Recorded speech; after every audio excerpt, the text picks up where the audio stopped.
Hi everyone. In today's tutorial, we show you how to search for an exact phrase in Outlook.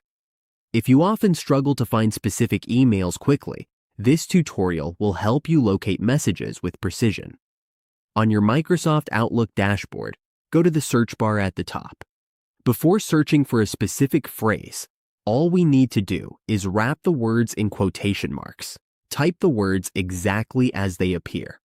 For example, if we are looking for the word loan, we place quotation marks around it, and then Outlook will search for that exact term.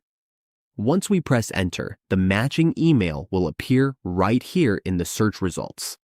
All we need to do is place quotation marks before and after the word or phrase in the search bar.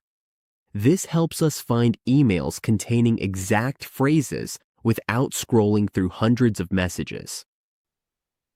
Using this method, we can use quotation marks to narrow down our search results quickly and accurately. Once we are done, we can easily locate any email in Outlook using the exact phrase we typed in.